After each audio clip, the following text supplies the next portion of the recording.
irmão X, a gente separou alguns novos, né? Então, que Jesus nos envolva em sua serena paz para mais uma noite de estudos.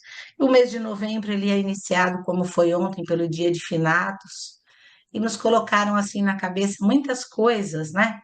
Até nós conversávamos no estudo de quinta-feira. Ah, é o descanso eterno. Coisas que as pessoas falam e que a gente sabe que não é bem assim, né? Que a vida continua porque o espírito é imortal. Essas lições espíritas, desses desenhos espíritos, agora a gente está pegando no espiritismo estelar. É Chico Espíritos Diversos. Então, nós pegamos 4 temas para o mês de novembro, em cima dos princípios básicos da doutrina espírita, né? Todos a gente vai encontrar a existência de Deus, como Deus é bondoso, né?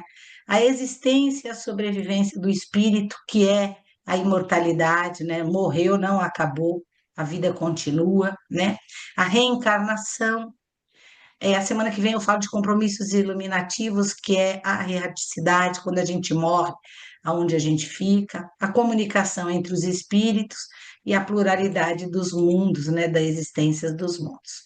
Falando em imortalidade, eu lembrei que no capítulo 6, eu tenho que deixar ele aqui em cima, que no capítulo 6 do Evangelho segundo o Espiritismo, o Espírito de Verdade traz lá, no item 6.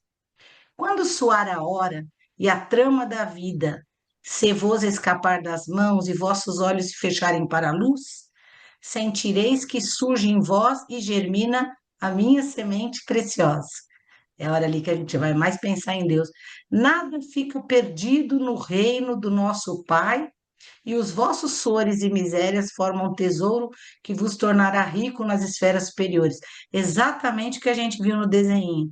Aí o Espírito de Verdade diz: bebei na fonte viva do amor e preparai-vos, cativos, né, presos nesta vida, nesse mundo de provas e expiações, a lançar-vos um dia livres e alegres no seio daquele que vos criou fraco para vos tornar perfectíveis e que quer, Deus quer, modelei vós mesmos a vossa maleável argila, a fim de serdes os artífices da vossa imortalidade. Então, quem chegou como ele chegou ali, naquele lugar bonito, que nós já estudamos, que céu e inferno é o nosso estado de consciência, foi o próprio artesão, o próprio trabalhador, que fez a sua vida ali.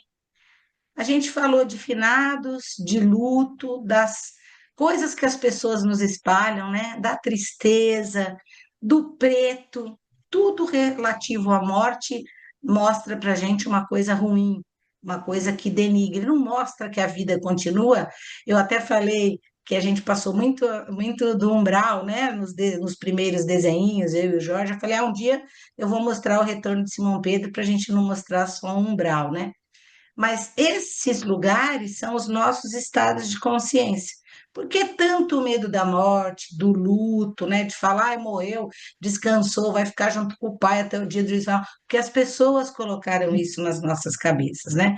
O Espiritismo vai nos mostrar que a vida continua e o trabalho de evolução continua, que nós somos construtores da nossa jornada e responsáveis por essa modelagem do nosso caminho evolutivo. Somos também, como falavam de Jesus, filho unigênico, porque cada um de nós tem a sua própria história e é único. Simples e ignorantes, mas os trabalhadores que vão modelar a sua imortalidade, pois podemos desenvolver plenamente a nossa inteligência. Nascemos simples e ignorantes, com um potencial maravilhoso para pegar esse barro e construir, né? O que Simão mostrou para a gente, um lugar bonito. O bonito da história, a gente vai estar falando depois, é que Simão quer ficar ali, está cansado da terra, de sofrer na terra, né? Mas mais bonito ainda é a gente ver Jesus dizendo, né? Eu estive sempre com você. Aí ele acorda e fala, então vamos lá, bora para o trabalho, porque a vida, né, é trabalho, né? Ninguém para. Então, Jesus diz, eu vim para que tenham vida, e vida em abundância. Nada acaba. A vida em abundância não tem, é infinita. O espírito é imortal. Então, Emmanuel diz: a vida é a experiência digna da imortalidade. tudo que Simão Pedro fez para chegar e ter a alegria de encontrar Jesus naquele jardim, com tantas pessoas que trabalharam com ele. Então, esses potenciais do barro, eles estão latentes em nós, que são os nossos frutos, né? A colheita dos frutos ali, Simão Pedro estava colhendo o fruto da alegria, da felicidade, né? Extasiado por encontrar Jesus. Então, essas experiências materiais que ele sofreu, porque ele sofreu, até coloquei ele na frente, no começo do desenho mostra a cruz, né? No alto, assim, ele pediu para ser crucificado de cabeça para baixo, porque ele não merecia ser crucificado como Jesus, né? Todos eles tiveram esse tipo de morte, porque naquela época eles pregavam na cruz. Então, as experiências materiais, elas são a nossa argila, e que nós é que vamos moldando, estruturando a vida, né?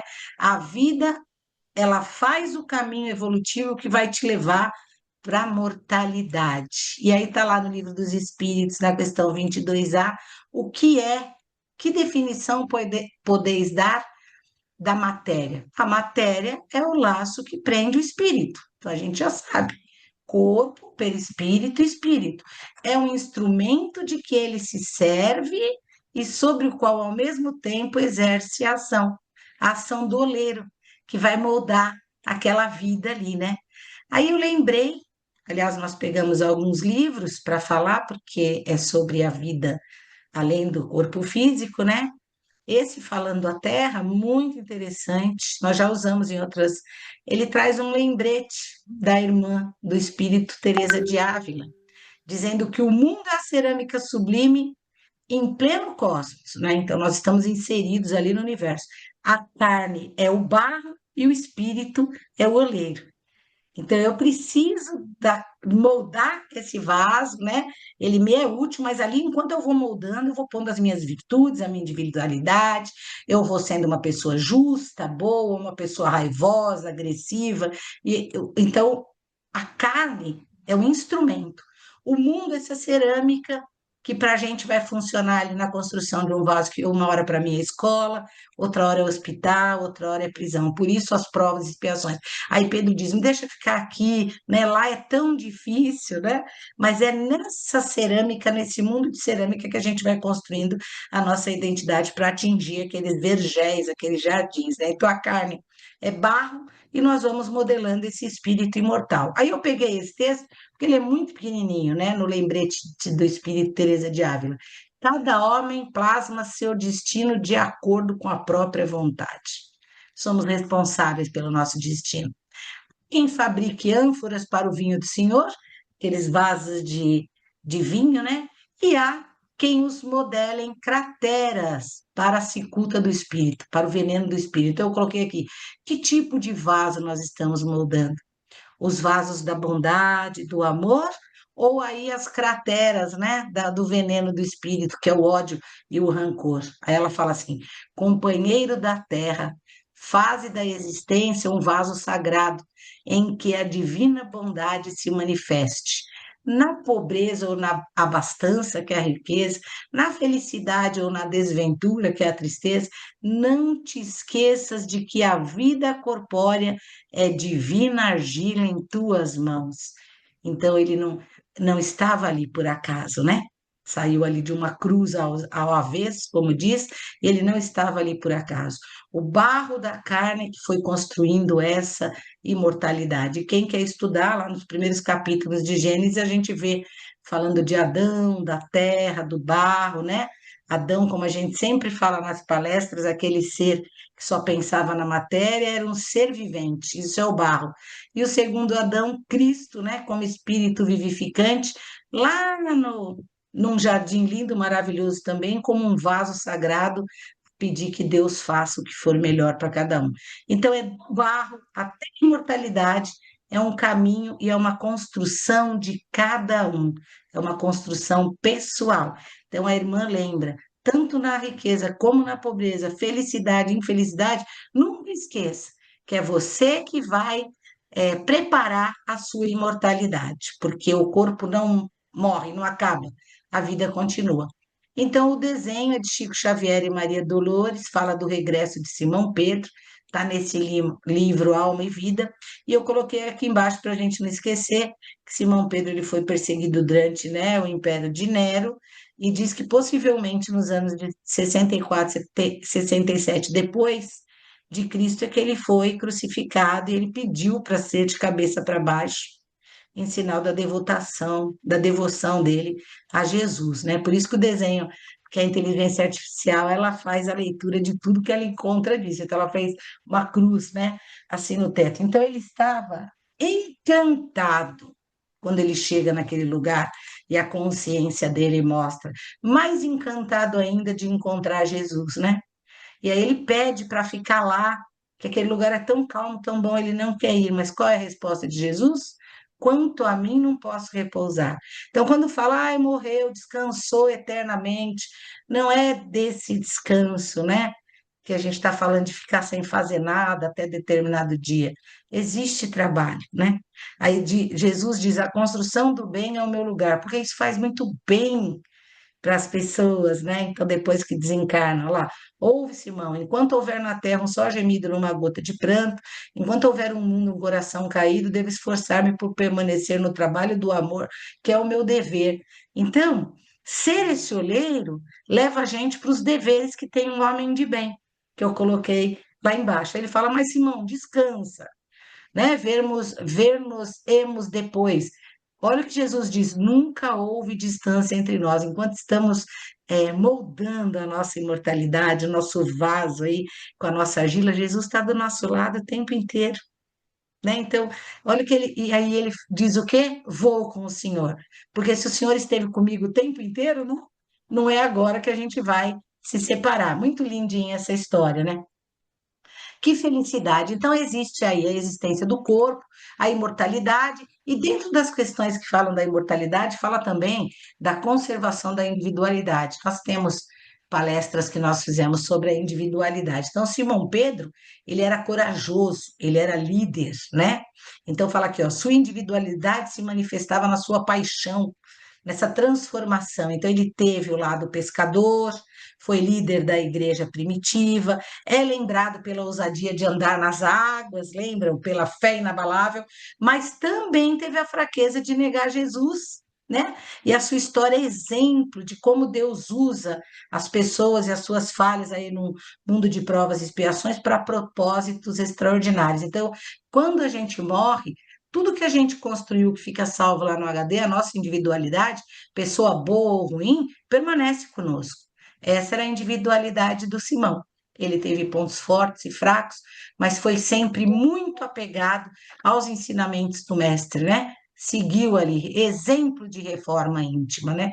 Um oleiro, né? Que construiu muito bem o seu vaso. Então ele desencarna ali naquela situação, crucificado, tudo, e percebe o que está lá, né? A consciência dele tranquila, porque fez tudo, moldou um vaso para o Senhor. Então, assim, como nós estamos construindo a nossa imortalidade?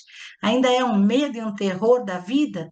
Aquele desespero. Eu lembro que quando eu era pequena, a mãe queria levar flores no cemitério, a gente passava um dia inteiro para tentar entrar em algum lugar que a gente sabe, o Espiritismo nos mostra que a nossa oração hoje é tão forte quanto daqui de casa, não ali do cemitério, né? Então, como eu estou construindo essa minha ideia de um dia acordar e acordar aonde, né? Simão Pedro é um exemplo, ele foi arquiteto do seu próprio destino, e nós somos também. Essas lágrimas, elas são de alegria, né? Ele, quando abre os olhos, fica meio assim, né?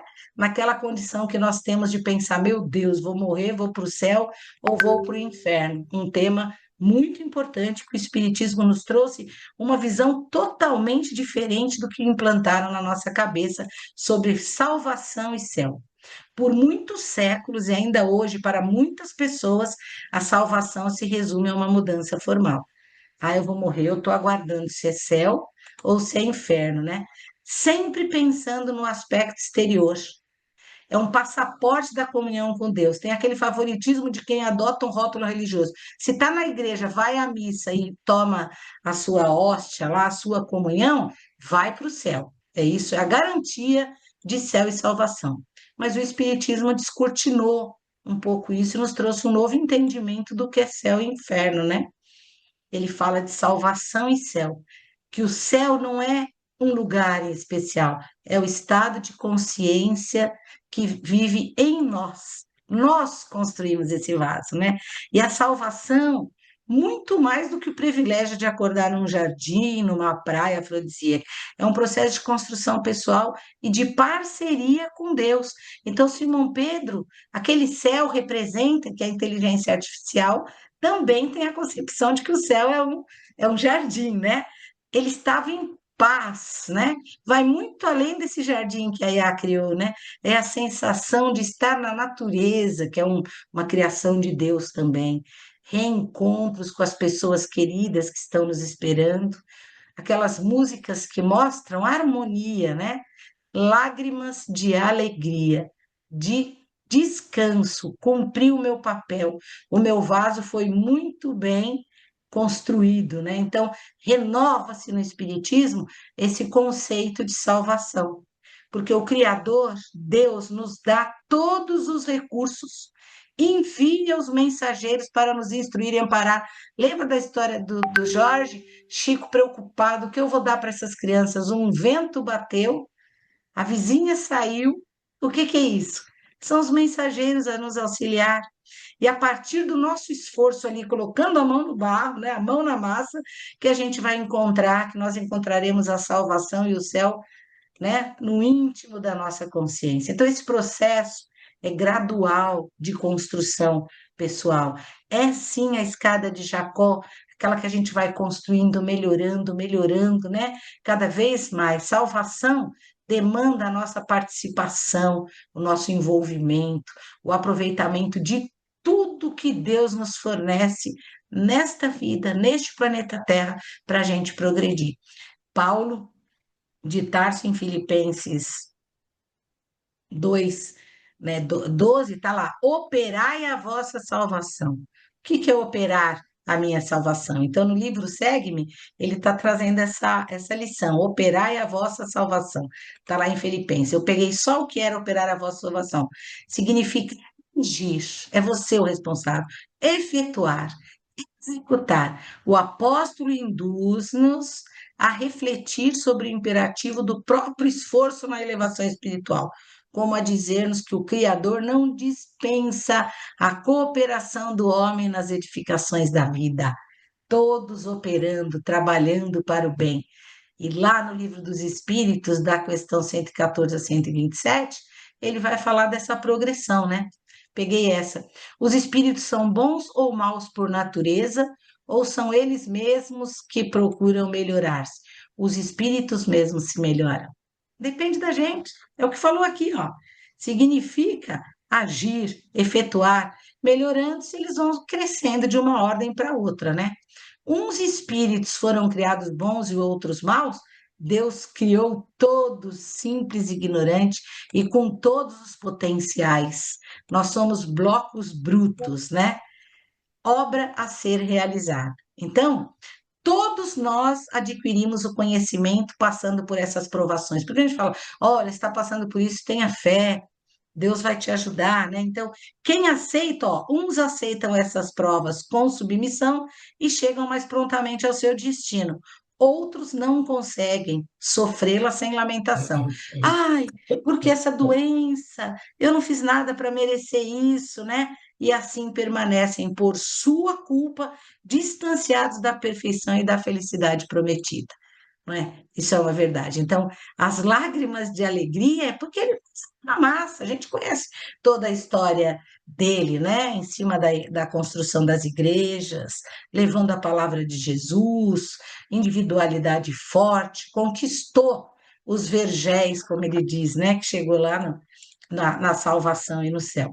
Outra perguntinha que eu não peguei todas é se depende dos espíritos apressar o seu avanço para a perfeição. O que os espíritos respondem? Claro, né?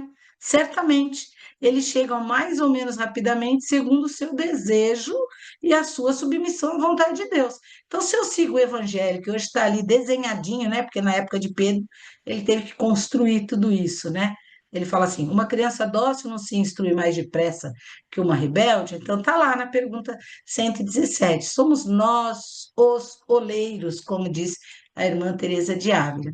Esse caminho reto aí, a gente faz muitas curvas, né, nesse caminho reto. Então, Paulo vem dizer ali que nós podemos otimizar, né? Diminuir as nossas curvas, como está lá em João. Endireitai o caminho do Senhor, tornar retas suas sendas. O caminho reto é um só. É tudo que Jesus trouxe para nós e nos ensinou. E aí nós vamos moldando as ânforas para o vinho do Senhor, e não as crateras, né? Para o veneno, para a cicuta da nossa vida. Jesus é o caminho, é a vontade. Lembra que nós estudamos o livro de Leon Denis? A vontade é uma potência da alma. Você tem que ter vontade para que isso aconteça. Porque para aqueles que se revoltam ou ficam chorando, como falou lá atrás, Emmanuel diz que as eternidades serão mais longas. Então, onde está o ditado no dia de finados que nós vamos descansar? Ai, faleceu, né, desencarnou, conquistou o descanso eterno. Não, a nossa vida é feita de trabalho.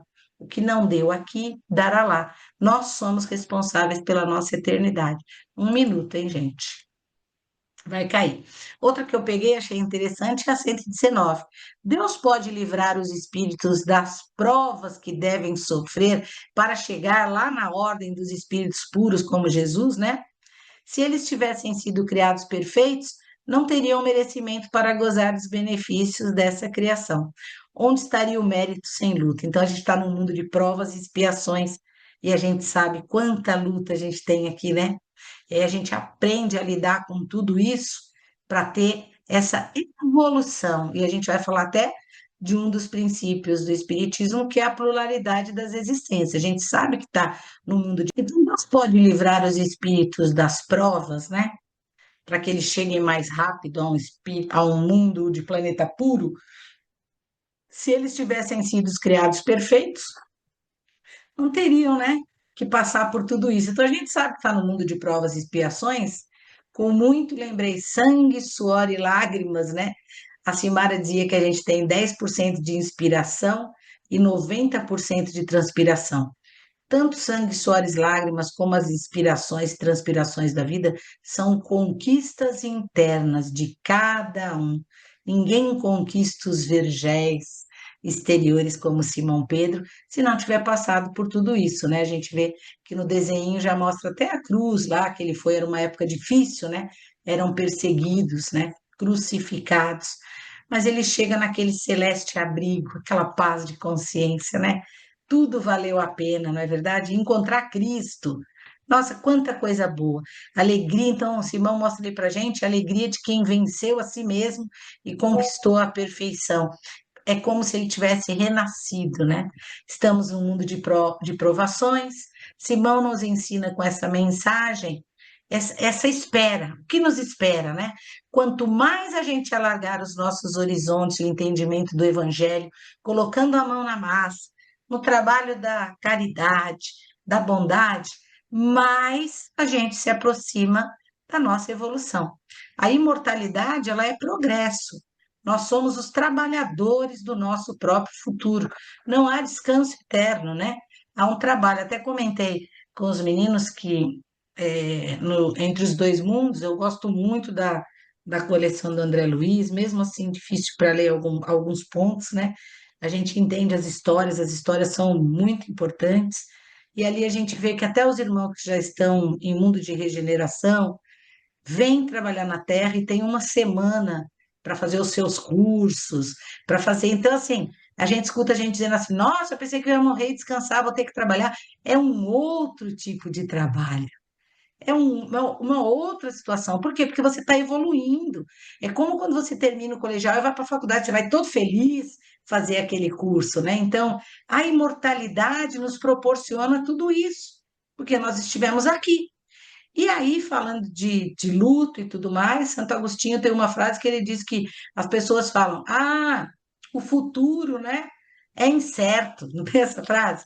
E quando ele fala lá naquela questão que é para a gente fazer o checklist, tá lá: o futuro não é incerto, nós somos semeadores das colheitas do amanhã, o futuro está na nossa mão, por isso operemos a nossa salvação, como diz Paulo de Tarso, né? E nas instruções de Santo Agostinho sobre o autoconhecimento, que a gente fez muita palestra, à noite eu vou perguntar o que eu fiz para o outro, aquela coisa toda, tem uma perguntinha dele lá, ó.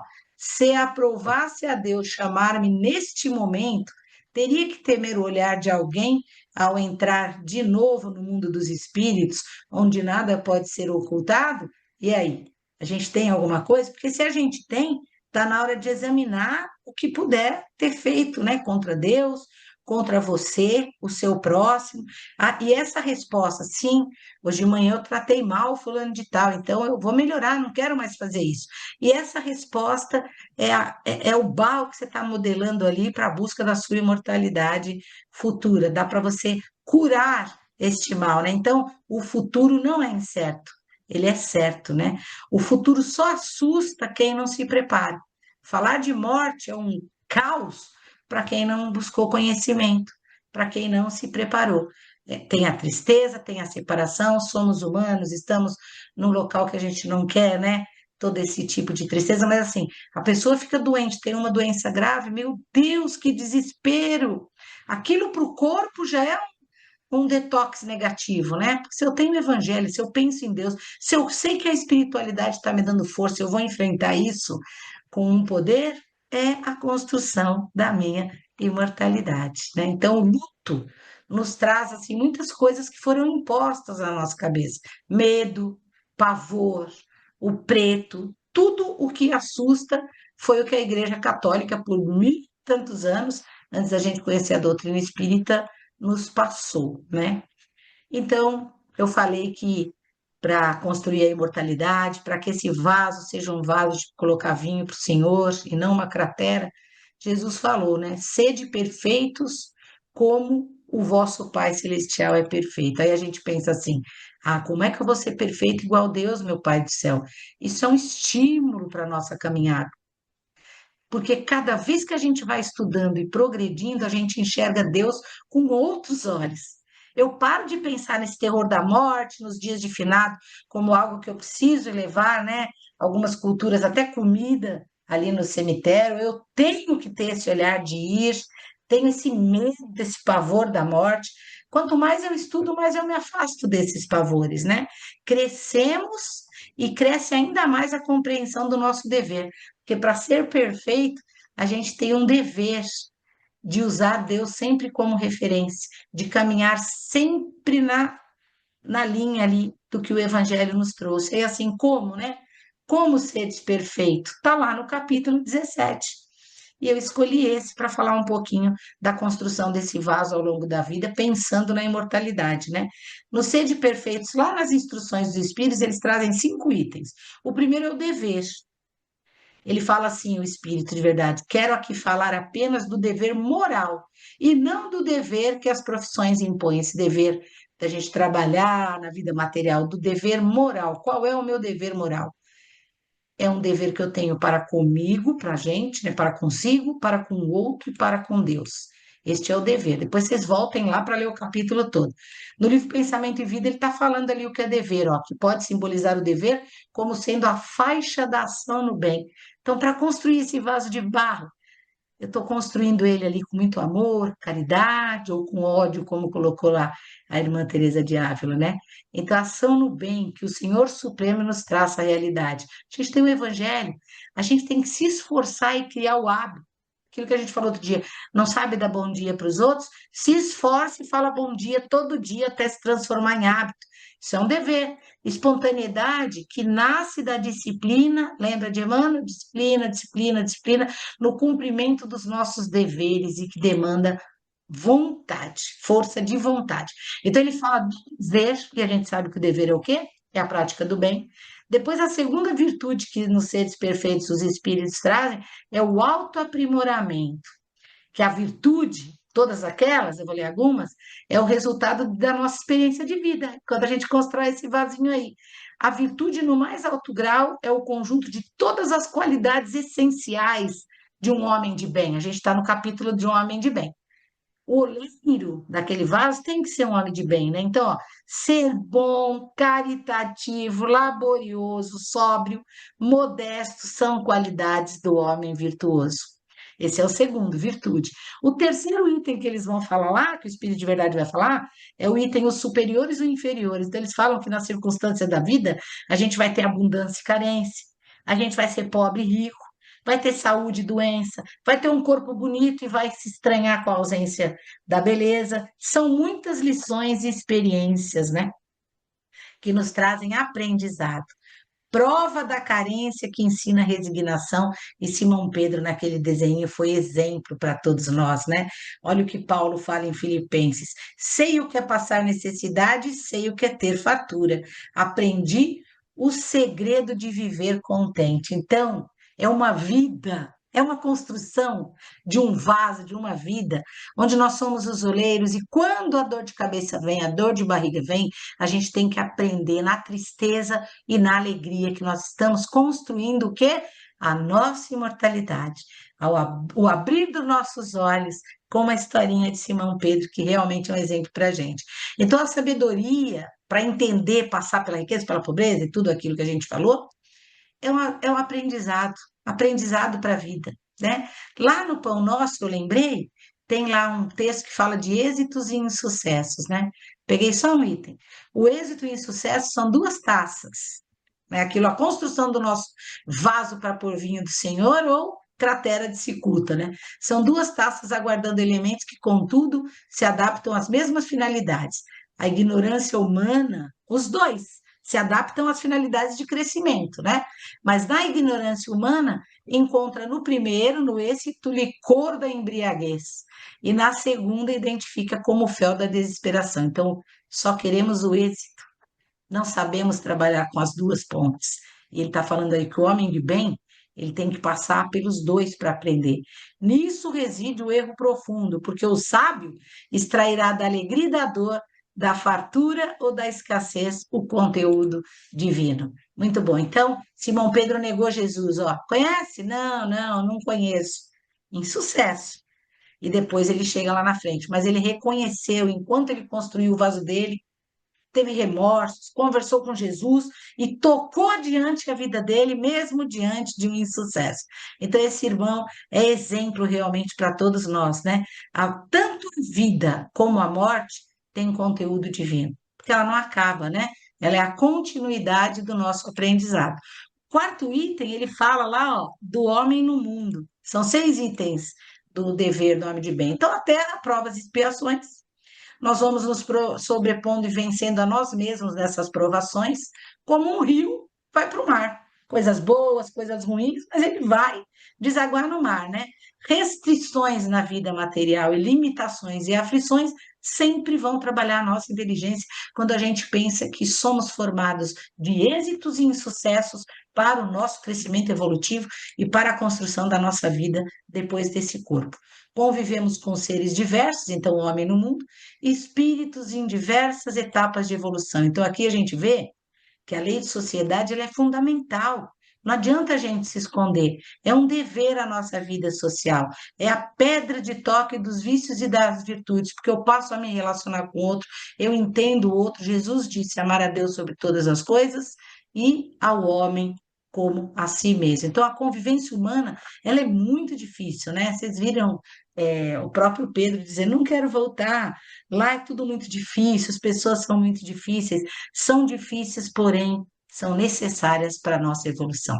E o último item do homem de bem que o Espírito de Verdade traz é o cuidar do corpo e do espírito, né? Então, eu coloquei aqui, a gente não se preocupa tanto com a casa, que é muito importante, porque eu tenho que, o bom trabalhador cultiva o seu instrumento de trabalho, que é o corpo físico, ele zela pelo corpo físico, então, tem que ter uma casa, mas a casa mental é o corpo espiritual, né? Cuidar do corpo e do espírito, duas faces que precisam ter equilíbrio. Então, o espírito de verdade, ele traz para a gente, né? Inclusive Jorge, o espírito protetor, ele traz para a gente que para moldarmos esse vaso para o vinho do Senhor, é necessário ser um homem de bem, que está lá no Evangelho já, atentando ao dever para com todos os ensinamentos de Deus, as leis de Deus, atentando para o autoaprimoramento, né? Para entender que eu vou sempre passar por duas situações de êxito e de insucesso, que eu preciso me relacionar, amar ao próximo. Ele pede para amar até o inimigo e cuidar das suas duas coisas principais, que é esse corpo que vai sim parar num cemitério, né? Talvez a parte material tenha o descanso eterno, mas que o espírito continua. Então eu preciso construir a minha evolução, construir a minha imortalidade. E aí, para finalizar, nós trabalhamos Leon Denis, o livro Depois da Morte, né? E lá tem os grandes problemas no capítulo 12. E o texto lá é o alvo da vida. Peguei algumas frasezinhas para a gente encerrar. O supremo alvo é a perfeição. O caminho que para lá conduz é o progresso. Estrada longa que se percorre passo a passo. E às vezes é um passo para frente e dois para trás, não faz mal. A proporção que se avança, parece que o alvo longínquo recua. Quanto mais a gente acha, né, que eu estudei, eu estou perto de Deus, parece uma coisa nova para mostrar que a gente ainda tem muito para aprender. Mas em cada passo que dá, o ser recolhe o fruto de seus trabalhos, enriquece a sua experiência e desenvolve as suas faculdades. Como é bom estar aqui estudando, né? Nossos destinos são idênticos. Não há privilegiados nem deserdados. Todos percorrem a mesma vasta carreira e, através de mil obstáculos, todos são chamados a realizar os mesmos fins. Alguns na estrada bem retinha e outro aí se perdendo nas curvas do caminho, mas o fim é o mesmo, né? Somos livres, é verdade. Leon Denis é um texto maravilhoso, de fácil entendimento, é muito bom ler esse livro. Somos livres, é verdade. Livre para acelerar ou para afrouxar a nossa marcha. Esse vaso aí, que hoje não deu certo e desmoronou, você pode começar ele amanhã, mas tenha vontade de finalizá-lo, né? Somos livres, é verdade, livres para acelerar ou para afrouxar nossa marcha. Livres para mergulhar em gozos grosseiros, para nos retardarmos durante vidas inteiras em regiões inferiores, como nós mostramos lá o umbral. Mas, cedo ou tarde, acorda o sentimento do dever do homem de bem, vem a dor a sacudir-nos a apatia e forçosamente prosseguiremos a jornada. E ele continua, mas eu peguei para finalizar. Pela lei da reencarnação, a soberana justiça reina sobre os mundos. Cada ser, chegando a possuir-se em sua razão, em sua consciência, torna-se o quê? O trabalhador, o artífice do seu próprio destino. Então, a caminhada é preciso nos encantar, e o Evangelho nos encanta. Essas historinhas, né? Essa historinha de Simão Pedro nos encanta quando a gente vê a felicidade dele, né? De ter alcançado o que nos foi prometido uma vida inteira, né? E aí a gente lembra da frase de Jesus: quanto a mim, não posso repousar. A construção do bem é o meu lugar. Veremos anos depois, quer dizer, pode ficar. Nunca houve distância entre nós dois, nunca houve distância entre Jesus e qualquer um de nós aqui. Então, por que que a gente acha que a gente vai ter um descanso eterno, né? A gente vai ter um descanso eterno dos reboliços que já passamos, vencemos, porque somos homens de bem, mas vamos tocar a vida, porque temos uma vida inteira pela frente. A vida continua, o prazer do trabalho no bem continua também. E aí o nosso irmão admirando toda essa beleza, né, que Deus nos deu. E ele finaliza assim aquele textinho de Leon Denis. Somente algumas almas, destacadas pelo sacrifício, sentem as primícias desse mundo espiritual. Então, não é à toa que ele se sentiu em paz, o estado de consciência dele o deixou em paz. Todavia, não encontram palavras para descrever a sensação que as elevam. A gente viu vários textos aí, mas eu lembro do Chico dizendo que ele não tinha palavras, tão emocionado, né? Que ele fica. Ou então, o próprio Paulo de Tarso, quando aparece lá no paraíso, encontra Ananias e se sente cego diante de tantos benefícios que ele viu ali, que Deus deu para ele, né? Não se sentindo assim que tinha merecimento, não sentindo como se aquele merecimento fosse para ele. Por quê? Homens de bem, com o dever cumprido, com o autoaprimoramento, né? E a questão 170, que a gente vai falar de reencarnação, não na semana que vem, que é compromisso iluminativo, na outra o Jorge vai falar, está dizendo o que fica sendo espírito depois da sua né? Aqui era a última, né? Encarnação, porque nós temos um espírito bem feliz, né? Um espírito puro, né?